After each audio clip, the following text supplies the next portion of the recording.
অ্যান্ডির বাড়ি পিলার ছাড়া? এটা তো আমি আজকে জানলাম বন্ধুরা। কেন কি ওর যখন বাড়িটা তৈরি হয় তখন টুকটাক ওর ভিডিও টাচ করে যেতাম, কেন কি তখন আমি না ভিডিও করতাম না। আর ভিডিও তারপরে করা শুরু করলো, ওকে নিয়ে ভিডিও করতাম না। আমি কিন্তু তখন গুন্ডাকে নিয়ে ভিডিও করতাম, তো সেই কারণে ওর বাড়ি যে পিলার ছাড়া বাড়ি সেটা কিন্তু আমি জানতাম না। আজকের ভিডিওতেও বলল বলে আমি জানতে পারলাম যে ওর বাড়ি পিলার ছাড়া। তো আজকে অনেক কিছু কথা তোমাদের সাথে শেয়ার করব। তোমাদের অনেকের কমেন্ট বক্সের অনেক কমেন্ট আজকে আমি নেব। তো চলো ভিডিওটা শুরু করি। Hey guys, welcome back to my channel. কেমন আছো তোমরা সবাই? আশা করছি তোমরা সবাই খুব ভালো আছো, সুস্থ আছো। তোমাদের ভালোবাসা, ঈশ্বরের আশীর্বাদে আমরাও সবাই বেশ ভালো আছি। আমার ছেলের শরীরটা একটু খারাপ, মানে ঠান্ডা লেগেছে, তো সেই কারণে স্কুলে যায়নি, আজকেও যায়নি। আজকে বৃহস্পতিবার, আজকে স্কুলে হয়নি যাওয়া, কেন কি শরীরটা ঠিক নেই সেই কারণেই। তো কালকেও যদি আজকে রাতে যদি জ্বর না আসে তাহলে কালকেও হয়তো যাওয়া হবে না, এরকম একটা কিছু ব্যাপার। তো এই হচ্ছে ফ্যামিলি আপডেট। তোমাদেরকে ডেলি ব্লগ ভিডিও শেয়ার করব কালকে, আজকে এডিট করে রাখবো, তোমরা সেখানে পেয়ে যাবে। তো চলো এখন ম্যান্ডিকে নিয়ে বলতে এসেছি, শুরু করি ভিডিওটা। তার আগে বলি তোমাদেরকে অসংখ্য ধন্যবাদ আমাকে এতটা সাপোর্ট করার জন্য, এত সুন্দর সুন্দর কমেন্ট করার জন্য, এতটা ভালোবাসা দেওয়ার জন্য, এবং আমার পরিবারে অনেক নতুন সদস্য এসেছে সেটার জন্য। তোমাদেরকে মানে যতটা বলবো ততটাই কম হবে, কেন কি এখানে জনতাই সব কিছু। তো সেই কারণে তোমরা আমাকে যে এতটা আপন করে নিয়েছো, আমাকে এতটা ভালোবাসা দিয়েছো, সত্যি আমি কিন্তু মন থেকে ভীষণ খুশি। তো চলো এবার আমি কিন্তু আমার কন্টেন্টের মধ্যে ঢুকে পড়ি। তো সেটা হচ্ছে বন্ধুরা ভিডিও ম্যান্ডি শুরু করে, স্নান টান করে নিয়েছে, ফ্রেশ হয়ে গেছে, খুব সুন্দর একটা ড্রেস পরে আছে, ভালো লাগছে ড্রেসটা পরতে।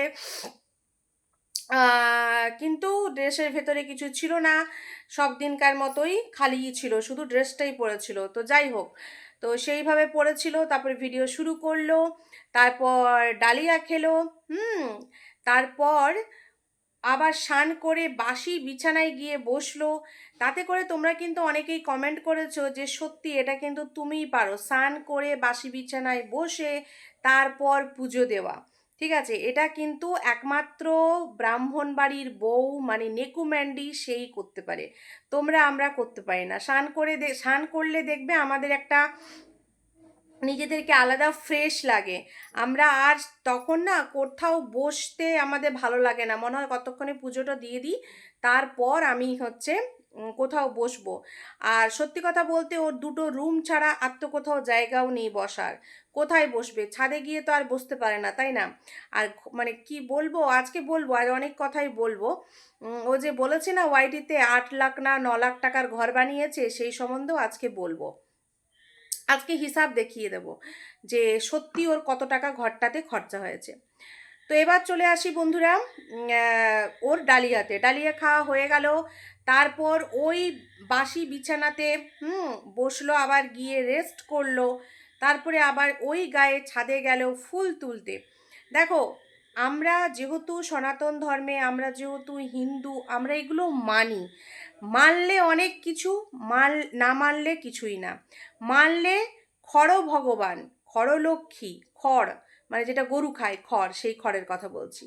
আর যদি আমরা না মানি তাহলে খড় পুড়িয়ে দিচ্ছি, পা দিয়ে চলে যাচ্ছি, খড়ে কি আছে? খড়ে কিছু নেই। এই যে আমরা এত স্নান ধান করে উপোস করে পুজো পাঠ করি, করি তো।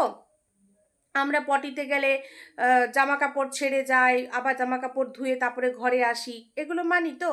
কিন্তু আবার দেখো ওই পটি আমাদের পেটের মধ্যে কিন্তু রয়েছে, সেই নিয়েই আমরা বিশ্ব ব্রহ্মাণ্ড মন্দির টন্দির সব জায়গা ঘুরে চলে আসছি। তাহলে আমাদেরকে ছোটবেলা থেকে যেগুলি শেখানো হয়েছে আমরা সেগুলোই কিন্তু শিখেছি, যেহেতু আমরা আমাদের এই ধর্মে বড় হয়েছি বা আমাদের কালচার এটাই। তো আমরা সবাই এটা করি, আমাদের ছোটবেলা থেকে এমন একটা কি বলবো শিডিউল তৈরি হয়ে গেছে মনের মধ্যে, যে আমরা মনে করি যে হাতটা খেলাম তাহলে হাতটা এঁঠো হলো, হাতটা ধুয়ে ফেলতে হবে। ভাতে হাত দিলাম, হাতটা সগড়ি হয়ে গেল, হাতটা ধুয়ে ফেলতে হবে। ঠিক আছে, ভাতটা কিন্তু আমাদের পেটেও আছে, তাহলে পুরো শরীরটাই কিন্তু সগড়ি, কিন্তু তবুও আমরা এগুলো ছোটোবেলা থেকে শিখে এসেছি। তো তোমরা তো জানো ম্যান্ডি কিছুই শিখতে পারেনি, তার কারণ ম্যান্ডির ছোটোবেলাটা খুব কষ্টে কেটেছে, বাবা একদিকে মা একদিকে, তারপর কম বয়সে জিদে পড়ে বিয়ে করেছে, আর ওর ওই নোংরামি ওই বদমাইশির জন্যই শাশুড়ি আজকে ইনকাম করছে বলে হি করে মুখ দেখায় ভিডিওতে এসে, তোদলা তোদলা কথা বলে শাশুড়ি মা ম্যান্ডির। তো এই শাশুড়ি মাও কিন্তু একটা সময় ম্যান্ডিকে কিন্তু পছন্দ করতো না, সেটা কিন্তু ম্যান্ডি তার অনেক খুব ক্লোজ দিদিদের কাছে কিন্তু গল্প করেছে যে শাশুড়ি মায়ের সঙ্গে আমার একটা সময় সম্পর্ক ভালো ছিল না, তো এটাই তার কারণ ছিল ভীষণ নোংরা। আর শাশুড়ির তো তখন একদম জওয়ান শাশুড়ি, এখনই কত জওয়ান, তাহলে তখন আরও কত জওয়ান ছিল। তো সেই জায়গায় বৌমার এই নোংরামি পছন্দ করতো না বলেই ওকে ওই ওই জায়গায় ওই জায়েরা যেখানে থাকে সেইখানে জায়গা দিয়েছিল বাড়ি করার জন্য। তো ওইখানে কত কষ্ট সষ্টে থাকতো তোমরা দেখেইছো। তারপর ওয়াইটিতে আসা, ওয়াইটিতে এসেও সেই নোংরামি। দেখো মানুষ না চেঞ্জ হয়, মানুষ সব দিন একরকম থাকে না, কিন্তু এই ম্যান্ডি কি বলো তো, ওকে তোমরা যতই বলো যাই বলো, ও একটা অলস প্রকৃতির মানুষ। ও ওর ভিডিও দেখে এই 15 দিন হলো প্রত্যেকটা মানুষ লিখে যাচ্ছে তোমার ব্লগে কিছু নেই, তোমার ব্লগ দেখলে ঘুম পায়, তোমার ব্লগ দেখলে বমি পায়, তোমার ব্লগে তুমি খালি দেখাও ওয়েব সিরিজ, তুমি মেয়েকে পড়তে বসাও না, তোমার মেয়েও তোমার সাথে ওয়েব সিরিজ দেখে। একটা মানে পজিটিভ কমেন্ট গুনে গুনে হয়তো 5টা থাকে, আর 40টা নেগেটিভ কমেন্ট থাকে, ঠিক আছে? তাহলে আমি যে এখানে বসে কথাগুলো বলছি, আমিই যে বলছি তা নয়, হাজারো মানুষ বলছে। আবার কত মানুষ হয়তো এরকম আছে ওকে দেখে আর ফট করে স্ক্রল করে ওপরে চলে যায়, সেই জন্যই তো ভিউজটা ডাউন হয়ে গেছে। কেন কি মানুষ একটা জিনিস দেখতে আসে, সেখানে একটু নিজের এন্টারটেনের জন্য, এই যে আমি এখন বক বক বক বক করছি, তোমরা দেখছো তো আমাকে, ঠিক আছে?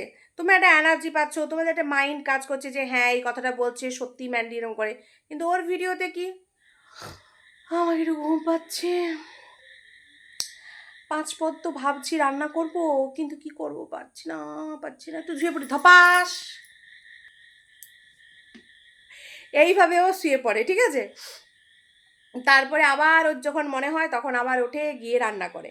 ওর কাজটা কি, সকালবেলা 10টার সময় মনে হয় মুশকিল 10টা বা 9:30টায় ঘুম থেকে ওঠে, ওঠার পরে কোনো রকমে সিদ্ধ ভাত ডালিয়া কিছু একটা করতে হয়, কেন কি মামনি যাবে তার স্কুল, তো সেই জন্য খাবারটা করতে হয়। দিদি আসে ঘর মুছে দেয়, তারপর ও কি করলো, ছাদে চলে গেল, ঘর দিদি মুছে নিল, তারপর ছাদে চলে গেলো, ছাদ থেকে ফুল তুলে আনলো, ওই ফুল দিয়ে ও পুজো দিল। আর একটা কথা আমি তোমাদেরকে বলতে ভুলে গেছিলাম, মাংস খেয়েও ও কিন্তু পুজো দিয়েছে, ঠিক আছে? যেই দিনকে ওর কাজের দিদিটা এসেছিল সেদিন মাংস ভাত খেয়ে সন্ধেবেলা পুজো দিয়েছে। দেখো মাংস ভাত খেয়ে আমি তো কোনো দিন পুজো করি না, এবং আমি আমার এটা শ্বশুরবাড়ি থেকে শিখেছি যে যেদিন আমাদের ঘরে মাংস মাছ ডিম এইসবগুলো খাই না, সেই দিন আমরা সন্ধ্যা দিই না, বাড়ির কোনো ছোট বাচ্চাকে দিয়ে সন্ধ্যা দিতে বলতো আমার শাশুড়ি, আর না হলে হচ্ছে আমার শ্বশুর মশাই দিত, জানি না কেন। তো শাশুড়ি বলতো যে না, মাংস খেয়ে আমরা কেউ সন্ধ্যা দিই না, ঠিক আছে? মানে স্নান করেও দিই না, এরকম একটা ব্যাপার। তো শীতকালের দিনে দেখতাম যে এরকম বাবাই সন্ধ্যাটা দিত, কখনো আমার বর দিত, আমার ননদের মেয়েরা কেউ থাকলে দিয়ে দিত, জায়ের ছেলে মেয়ে দিয়ে দিত, এরকম আমি দেখেছি শ্বশুরবাড়িতে। তো সেটা দেখার পর আমিও এটা মানি, আমি যেদিন খাই এইসব সেদিন আমি দেখাই না, আমার বর দেখিয়ে দেয়, তো এই রকম। কিন্তু ও মাংস খেয়েও কিন্তু পুজো করে, ঠিক আছে? তো একজন কমেন্ট করেছে, একটা দেখলাম যে ও যে এত পুজো আর্চা করে এত কিছু করে, ও পাপ মানে পুণ্যর থেকে পাপ বেশি করে, সত্যি কথাই। ওই যে বলছে ভিডিওতে মঙ্গলবার দিন লাল লাল খাসি মাংস খাবে, অনেক দিন নাকি খাসি মাংস খায়নি, এই 2 দিন আগে আতশবাজির জন্মদিনে গিয়ে খাসি মাংস ঠুসে এলো বন্ধুরা, আবার বলছে খাসি মাংস 1 মাস পর ওদের বাড়িতে হবে, ঠিক আছে? আচ্ছা, মঙ্গলবারে ওর কাকিমা ওকে দিয়েছে একটা বজরংবলীর ফটো, সেই ফটোটা সুন্দর করে সাজিয়ে রাখবে, কিন্তু ও মঙ্গলবারে খাবে, যখন আমি পারবো না তাহলে আমি সেই নিয়মগুলো বা সেই ভগবানগুলোকে কেন আনবো? তাতে তো সংসারের অমঙ্গল হয়, তাই না? আমাকে অনেকবার অনেকজন বলেছে, আমার মা আমাকে বলেছে যে তুই বাড়িতে একটা গোপাল রাখ, ঠিক আছে? তো আমি মাকে একটা কথাই বলেছি, মা আমার কাছে তো এখন একটা গোপাল আছে, সেটাকে আগে বড় করে নিই, যখন আমি তোমার মতো একদম ঝাড়া হাত পা হয়ে যাব, কারো কোনো গোপালের জন্য সুজি করতে হবে না, রুটি করতে হবে না, টাইমে টাইমে তাকে খাবার দিতে হবে না, তখন আমি আমার একটা গোপাল নিয়ে আসবো, ঠিক আছে? আমি এটা আমার মাকে বলেছি। তার কারণ বন্ধুরা, আমি পারবো না, নিয়ে আসবো, তাকে যত্ন করব না, সেখানে আমার পুণ্য কিছু হবে না, আমার পাপ হবে। আর একটা ছোট বাচ্চা সামলে, ঘর সামলে, আমি যে অফিস যে যাচ্ছি, তারপর আবার এই ভিডিও করছি, এটাই আমার কাছে অনেক। সবাই বলে তুমি পারো কি করে, এত সময় পাও কি করে? আমি বলবো কি, তখন আমি বলি যে কেন পারবো না, মানুষ চাইলেই সব কিছু করতে পারে, চাইলেই করতে পারে। হ্যাঁ, যদি সে তার টাইমটাকে ম্যানেজ করে, তাহলে সে সব কিছু করতে পারে। একটা ভিডিও করতে কত সময় লাগে? একটা ভিডিও করতে 20-25 মিনিট সময় লাগে। ডেলি ব্লগ ভিডিওগুলো এডিট করতে একটু সময় লাগে যা। তো এইখানে ভিডিও করে লোক এত নোংরামি করে এত টাকা ইনকাম করছে, আমি যদি লোকের নোংরামিগুলো সত্যিটা তুলে ধরে কিছু অন্তত টাকা ইনকাম করি, তাহলে ক্ষতি কী, তাই না? তো সেই জন্য আমি করি। তো এবার চলে আসি, হয়ে গেল ওর পুজো পাঠ দেওয়া, বাসি বিছানায় বসে সব কিছু বসে। তারপরে এবার রান্না করবে। রান্না বান্না অত খুব একটা দেখায়নি, 3টে রান্না করেছে। এত অলস ব্যক্তি, ডালটাতে ছোকাও দেয়নি, এমনি সিদ্ধ করে রেখে দিয়েছে, ওটাই খাবে, রাত্রেবেলা ওটাই দেখলাম ফুটিয়ে খেলো। কি করলো তাহলে?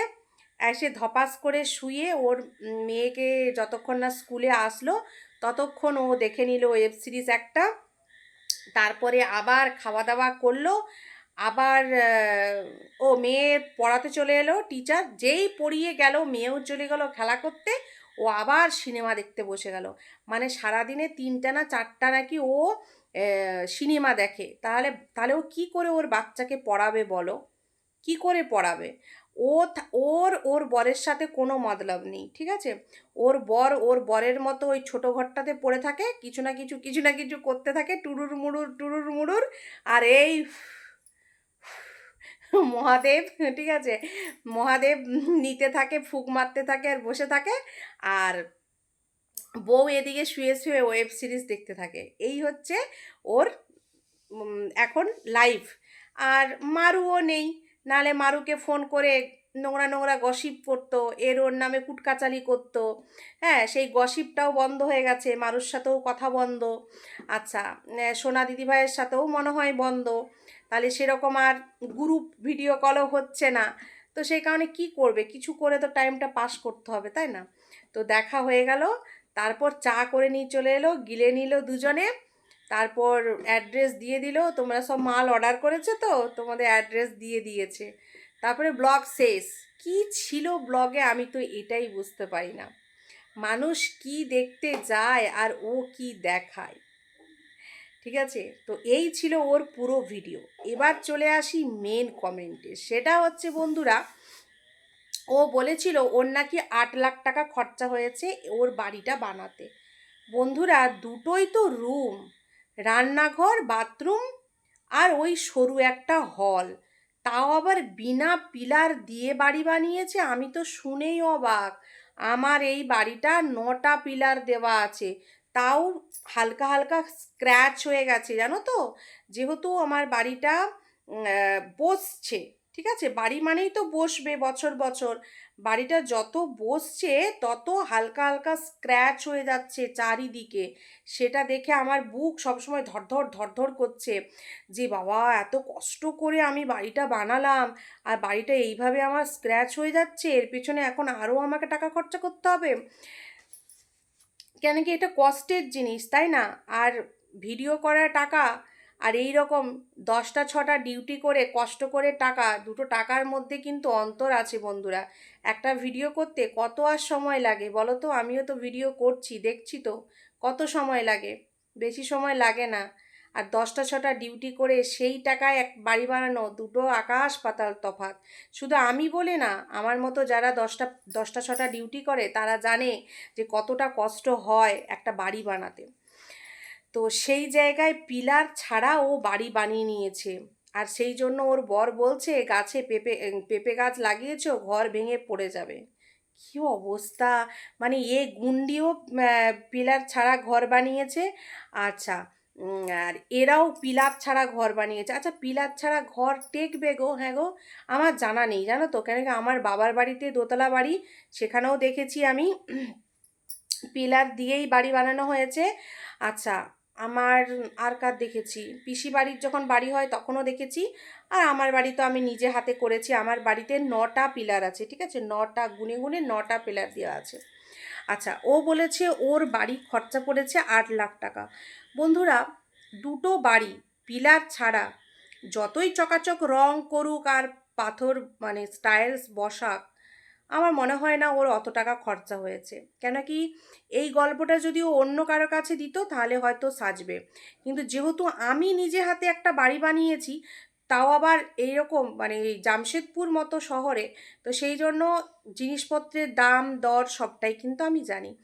আর ম্যান্ডি বাড়ি বানিয়েছে কত বছর, আমার এই বাড়িটা কিন্তু 5 বছর পূর্ণ হবে এই অক্টোবর মাসে। আমি 2020 সালে মানে যখন লকডাউন তখন আমি হচ্ছে বাড়িতে কিন্তু গৃহপ্রবেশ করি। আমার 5 বছর হচ্ছে বাড়িটা। তো আমি আমার এই বাড়িটা বানিয়েছিলাম, তখন আমার 8 লাখ টাকা খরচা হয়েছিল। তবুও আমি বাড়িটাতে কিছু করতে পারিনি। 8 লাখ, 8 লাখ বা 8.5 লাখ, 8.5 লাখ টাকা এরকম খরচা হয়েছিল। তারপরে তো বাড়িতে আসার পরে আমি আরও 1.5 লাখ টাকার মতো বাড়িতে খরচা করেছি। যেমন ধরো, আমার হচ্ছে সিঁড়িতে যে রেলিংটা পরানো আছে ওটা ছিল না, ওটা আমার 18,000 টাকা নিয়েছে, ঠিক আছে। আচ্ছা, আমার সাপ্লাই জলটা ছিল, কিন্তু বাড়িতে আমার চাপা কল ছিল না, যেটা আমি এই ডিসেম্বর মাসে মানে 2024 ডিসেম্বর মাসে আমি এই নলটা বসালাম। ওটাতেও আমার খরচা হয়েছে, ভালো টাকা খরচা হয়েছে, ঠিক আছে। 75,000 টাকার মতো আমার খরচা হয়েছে। 75, হ্যাঁ 75,000 টাকা খরচা হয়েছে।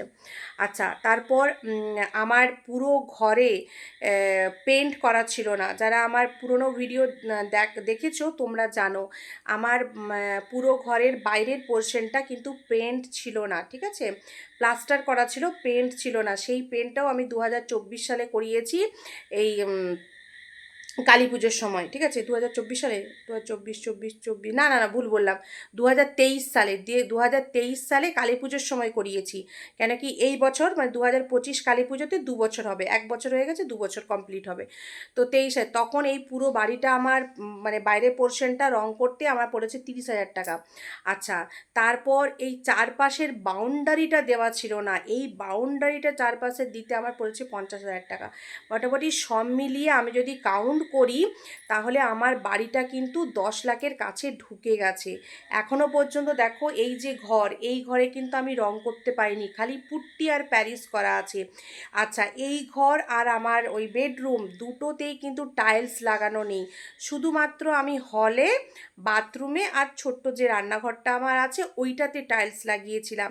এই দুটো ঘরে পর্যন্ত আমি টাইলস লাগাতে পারিনি, পেন্ট করতে পারিনি। ওই বেডরুমটাও আমার এরকম হোয়াইট ছিল। যখন আমি পালঙ্কটা কিনলাম, মানে ওই বক্স পালঙ্কটা, তখন ভাবলাম যে না, একবার পেন্ট করি তারপরেই বক্সটা ঢোকাবো। তো ওটা তো আমার 4,000 টাকা লেগেছিলো পেন্ট করতে, একটা রুম, যেহেতু একটা ওয়াল পুরো ওই ডিজাইন করা আছে, 4,000 টাকা লেগেছিলো। মানে আমার কাছে আমার ঘরে যা টাকা খরচা হয়েছে, হয়তো 2-4 হাজার টাকা 19-20 হতে পারে, যেহেতু 5 বছরের গল্প, 5 বছর আগে আমার বাড়ি বানানো। তাছাড়া আমি পাই টু পাই ডায়েরি যদি খুলি তাহলে তো আমি পুরো পাই টু পাই বলে দেবো আমার কত টাকা খরচা হয়েছে, আমার ডায়েরি এখনও আছে, ঠিক আছে, খরচা করেছি। এটা তো গেল শুধু বাড়ির গল্প, ঠিক আছে। আমার হল রুমের স্পেসটা কিন্তু অনেক বড় বন্ধুরা, দুটো রুম যে আমার স্পেস সেই পরিমাণ আমার হল রুম, একটা পাশ খোলা আর একটা পাশে সিঁড়ি, বাথরুম আর রান্নাঘর, ঠিক আছে। তো এতটা জায়গা, আমার জায়গাটা হচ্ছে 2 কাঠা। আমি কিন্তু এখানে জায়গার দাম বলছি না, জায়গাটা হচ্ছে আমার 2 কাঠা, 2 কাঠা জায়গা। তার মধ্যে 1 কাঠার ওপরে আমার পুরো বাড়িটা হয়েছে, আর 1 কাঠাতে আমার বাগানটা, যেটা এখনও খালি আছে। ওটাও ভবিষ্যতে ইচ্ছে আছে, দেখি কতদূর ভগবান সাথ দেয়। তো সব মিলিয়ে আমার এখনও পর্যন্ত বাড়িটা, ধরো এই যে হল রুমটা বা এই ঘরটা, এগুলো যদি আমি এখন পেন্ট করি বা মনে করি যে স্টাইলস বসিয়ে নেব, এখনও আমার কিন্তু 1 লাখ টাকা ঘরে খরচা আছে। কেন কি যেভাবে আমার ঘরটা অ্যাকচুয়ালি এই যে জায়গাটা না, এটা কি বলবো, মানে খুব মাটি মাটি এলাকা ছিল, ঠিক আছে। মানে এখানে একটা সময়, মানে আজ থেকে 30 বছর আগে এখানে ধান চাষ হতো, মানে জমি এলাকা। তো সেইগুলোই প্লট প্লট হয়ে বিক্রি হয়েছে। তো সেই কারণে না আমরা প্রচুর মাটি ঢেলে উঁচু করেছি। আমার এই 1 কাঠা জায়গাটার ওপরে 10 গাড়ি মাটি ফেলা রয়েছে, 10 গাড়ি। তো কেন কি জায়গাটা খুব নিচুতে ছিল, আর আমার এখানে সবার বাড়ির থেকে আমার বাড়ি হচ্ছে সব থেকে উঁচু। তার কারণ একদম নিচু করে বাড়ি করলে না পরে সে বাড়ি আরও বসতে থাকে। তো সেই জন্য বাড়ি সবসময় একটু উঁচু করে করতে হয়। তো সেই কারণে বাড়িটা আমার যত বসছে তত না এই স্ক্র্যাচগুলো হচ্ছে। তো প্রথমবার বানিয়েছি, কিছুই জানতাম না বন্ধুরা। সবাই যেভাবে আমাকে বলেছে, মানে পিসেমশাই যেভাবে বলেছে, এখানে পিসেমশাই থাকে, সেভাবেই আমি কিন্তু করেছি। আমার নিজস্ব কোনো কিন্তু বুদ্ধি ছিল না। কেন কি আমাদের বাবার বাড়িটা যখন হয় তখন আমি খুবই ছোট। তো দেখেছি চোখের সামনে বাড়ি হয়েছে, কিন্তু তার কি দরকার না দরকার আমার কিন্তু কোনো আইডিয়া ছিল না। আর তখন তো আমি ইউটিউবও করতাম না। যদি করতাম তোমরা আমাকে অনেক সাজেস্ট করতে, এটা করো সেটা করো। তো নিজের বুদ্ধিতে যেটুকু হয় সেটুকুই করেছিলাম। আমার আর আমার বরের, আমাদের কারোরই কোনো কিছু জানা ছিল না যে একটা বাড়ি বানাতে গেলে কী করতে হয় না করতে হয়। তো যেমন হোক থাকার মতো করে ফেলেছি। তো ইচ্ছে আছে এটার পেছনে আর খরচা করব না। সামনেটাতে একটা ঠিকঠাক মতো নিজেদের ভালো করে সব ইঞ্জিনিয়ারিং দিয়ে একটু করব, আর ওখানে আমরা শিফট হয়ে যাব। আর এই যে যেখানটায় এখন রয়েছি এটা আমার ভাড়া দেব, ঠিক আছে। তো আমি পুরো গল্পটা কেন বললাম, যে ম্যান্ডি যে বলছে যে ওর বাড়িটা মানে 8 লাখ টাকা খরচা হয়েছে, তো আমার মনে হয় সেটাও অনেক বেশি বলছে। তার কারণ বাড়ির পিলারেই সব থেকে বেশি খরচা হয়, ঠিক আছে। এক একটা পিলারে যখন কোনো মিস্ত্রিকে দিয়ে ঘর করানো হয়, আমার মিস্ত্রি আমাকে বলেছিল যে তোমার প্রত্যেকটা পিলারে তুমি 1 লাখ টাকা করে ধরে রাখো, ঠিক আছে। তো কেন কি আমরা তো পুরো একবারে অ্যাডজাস্ট কত বলতে পারবো না। তো আমাকে না বলেছিল যে তোমার 9 লাখ 10 লাখ টাকা ঢুকে যাবে, ঠিক আছে। তো যাই হোক, আমি ধীরে ধীরে করেছি, একবারে করিনি। আমি 8 লাখ টাকার মতো খরচা করে থাকার মতো করে আমি চলে এসেছিলাম। তারপরেই বাইরে পেন রেলিং দেওয়া, পুরো বাউন্ডারি দেওয়া, নল বসানো, সেগুলো আমি সব পরে করেছি। জলের অসুবিধা হয়নি, যেহেতু আমার পাইপ লাইন করা ছিল, মানে সাপ্লাই জলের লাইনটা নিয়ে নিয়েছিলাম। তো সেক্ষেত্রে আমার জলের কোনো সমস্যা হয়নি। কিন্তু ওই যে সাপ্লাই জল কখনো দেয় কখনো দেয় না, সেই কারণে বাড়িতে একটা চাপাকল করে নিয়েছি আমি। সামনে বছরই করেছি। তো এত কিছু করেছি এবং এতটা জায়গা জুড়ে, তাও আবার জামশেদপুরের মতো শহরে। কেন কি তোমরা ভালো করেই জানো, তোমরা যে বালিটা মানে পাবে 2200-2300-তে, সেই বালিটা আমি কিন্তু এখানে পাবো 2700-2800-তে, ঠিক আছে। যেই ইঁটটা তোমরা পাবে ওখানে 8000, 9000, 10,000, আমি ধরছি 10,000-এ পাবে, সেই ইঁটটা আমি এখানে 11,000, 11,500 টাকাতে পাবো।